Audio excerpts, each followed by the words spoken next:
Hai teman-teman, perkenalkan nama saya Nina Soraya Rahlia dengan NIM 33220050. Saya Tanti Rahmayani dengan NIM 33220033. Dan saya Kulifia Jamal dengan NIM 33220029. Sekian perkenalan dari kelompok kami.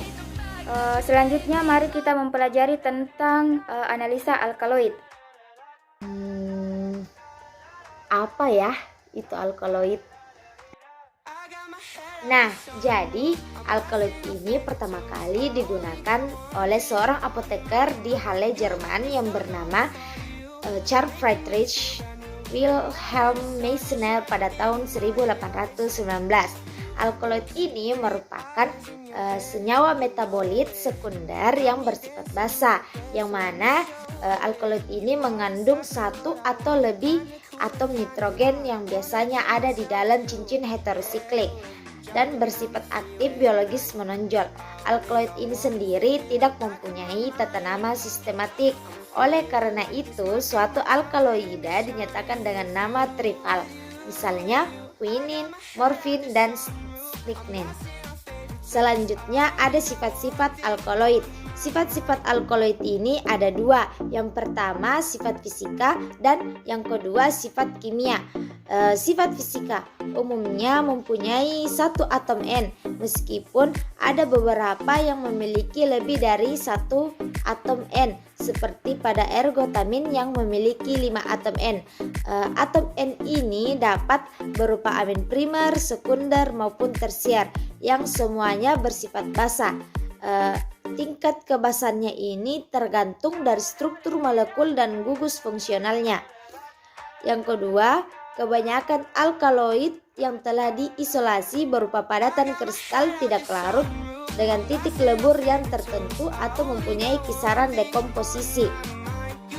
Terus yang ketiga, sedikit alkaloid yang berbentuk amorf dan beberapa seperti nikotin dan konin berupa cairan. Dan yang ketiga, tidak berwarna. Kebanyakan alkaloidnya ini tidak berwarna, tetapi beberapa senyawa yang kompleks spesies aromatik itu berwarna.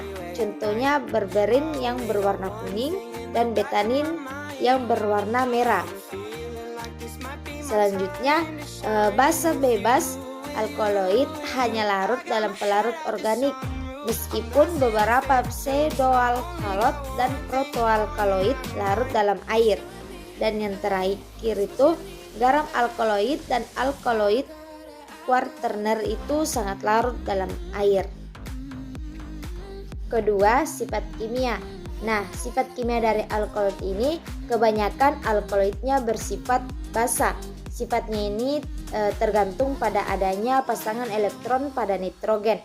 Yang kedua, kebasahan alkaloid menyebabkan senyawa tersebut sangat mudah mengalami dekomposisi, terutama oleh panas dan sinar dengan adanya oksigen. Yang ketiga, hasil dari reaksi ini sering berupa N-oksigen. Yang keempat, pembentukan garam dengan senyawa organik tartarat atau sitrat atau anorganik asam hidroklorida atau sulfat sering mencegah dekomposisi. Selanjutnya itu klasifikasi atau penggolongan alkaloid. Klasifikasi alkaloida dapat dilakukan berdasarkan beberapa cara. Yang pertama yaitu berdasarkan jenis cincin heterosiklik. Berdasarkan hal tersebut, alkaloid dibedakan atas beberapa jenis. Yang pertama, golongan piridina. Piridin adalah turunan dari aromatik heterosiklik, senyawa organik dengan rumus kimia CH5N digunakan sebagai pelopor ke agrokimia dan obat-obatan, dan juga penting sebagai larutan dan reagen. Hal ini terkait dengan struktur benzen di mana CH diganti dengan atom nitrogen. Contohnya piperin, konin, dan lain sebagainya. Nah, yang kedua yaitu golongan pirolidin. Pirolidin juga dikenal sebagai tetrahidropirola, merupakan senyawa organik dengan rumus kimia C4H9N. Ia merupakan senyawa aminosiklik dengan cincin Barangora 5 yang terdiri dari 4 atom karbon dan 1 atom nitrogen. Ia berupa cairan bening dengan aroma tidak sedap seperti amonia. Pyrrolidin ditemukan secara alami pada daun tembakau dan juga wortel. Nah, yang ketiga yaitu golongan isopulin. Contoh dari golongan isopulin ini yaitu alkaloid opium, hidrastin, berberin, dan lain sebagainya. Dan yang ketiga itu golongan quinolina. Contoh dari golongan ini yaitu quinina, quinida, dan lain juga sebagainya.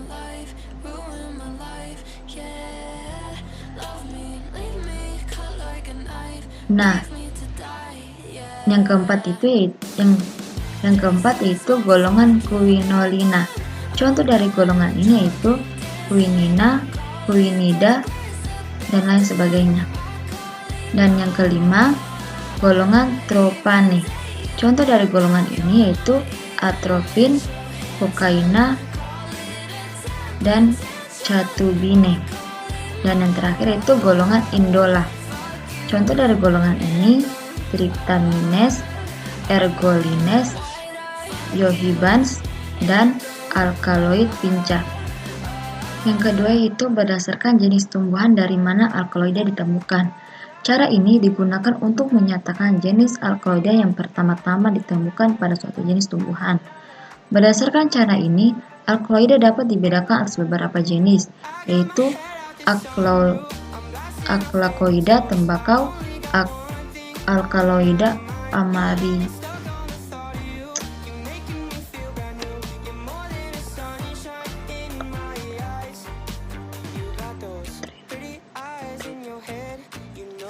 Yang kedua yaitu berdasarkan jenis tumbuhan dari mana alkaloida ditemukan. Cara ini digunakan untuk menyatakan jenis alkaloida yang pertama ditemukan pada suatu jenis tumbuhan. Berdasarkan cara ini, alkaloida yang kedua yaitu berdasarkan jenis tumbuhan dari mana alkaloida ditemukan. Yang kedua yaitu berdasarkan jenis tumbuhan dari mana alkaloida ditemukan. Cara ini digunakan untuk menyatakan jenis alkaloida yang pertama-tama ditemukan pada suatu jenis tumbuhan. Berdasarkan cara ini, alkaloida dapat dibedakan atas beberapa jenis, yaitu alkaloida tembakau dan alkaloida eritrin, dan lain sebagainya. Cara ini mempunyai kelemahan, yaitu beberapa alkaloida yang berasal dari tumbuhan tertentu dapat mempunyai struktur yang berbeda-beda. Dan yang ketiga itu berdasarkan asal-usul biogenetik. Cara ini sangat berguna untuk menjelaskan hubungan antara berbagai alkaloida yang diklasifikasikan berdasarkan berbagai jenis cincin heterosiklik. Berdasarkan hal tersebut, maka alkaloida dapat dibedakan atas 3 jenis utama. Yang pertama, alkaloida alisiklik yang berasal dari asam amino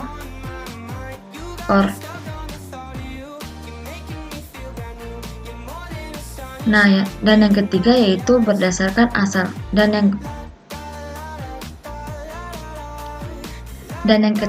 berdasarkan asal-usul biogenetik. Cara ini sangat berguna untuk menjelaskan hubungan antara berbagai alkaloida yang diklasifikasi berdasarkan berbagai jenis cincin heterosiklik. Berdasarkan hal tersebut, maka alkaloida dapat dibedakan atas 3 jenis utama. Yang pertama, alkaloida alisiklik yang berasal dari asam-asam amino ornitin dan lisin. Dan yang kedua, alkaloida aromatis jenis fenilalalin yang berasal dari fenilalanin, tirosin, dan 3,4-dihidrofenilalanin. Dan yang ketiga yaitu alkaloida aromatik jenis indol yang berasal dari triptofan. Cara penentuan struktur senyawa alkaloid. Yang pertama yaitu prosedural, meliputi ekstraksi sekitar 20 gram bahan tanaman kering yang direduks dengan 80% etanol. Setelah dingin dan disaring, residu dicuci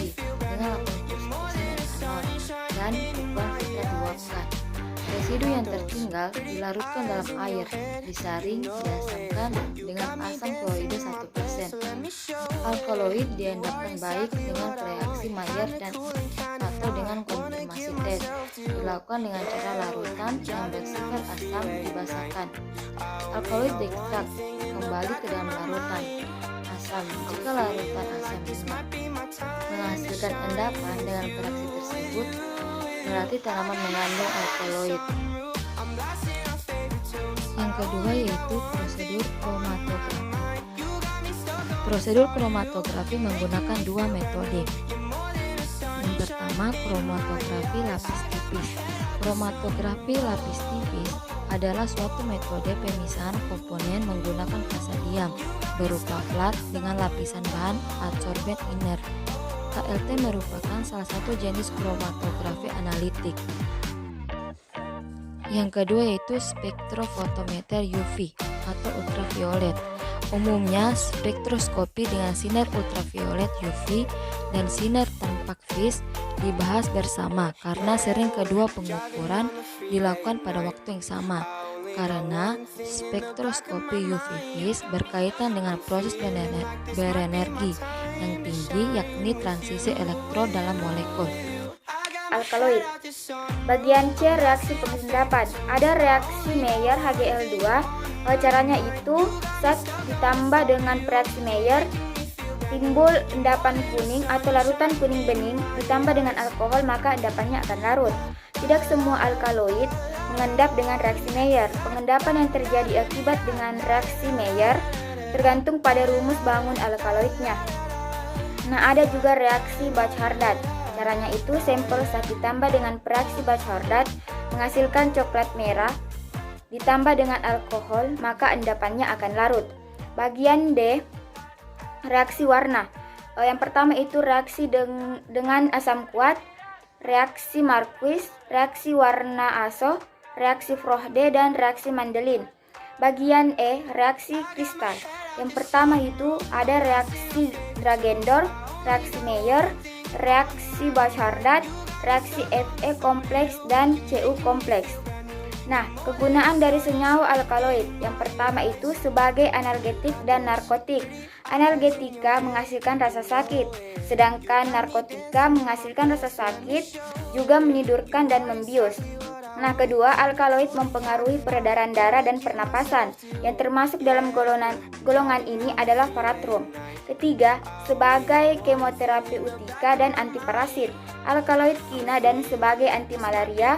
Alkaloid dari areca dan ganatum sebagai anti cacing. Ipaquanka, emetin, dan kefalin sebagai anti amuba. Keempat, Nidriatika merupakan obat yang melebarkan pupil mata, seperti pada alkaloid belladonna yang dapat ditemukan pada tanaman belladonna. Nah, terakhir, Simplicia, bahan alamiah yang dipergunakan sebagai obat yang belum mengalami pengolahan apapun. Contohnya adalah alkaloid dari familia Apiaceae dan Nicotiana tabacum dari familia Solana.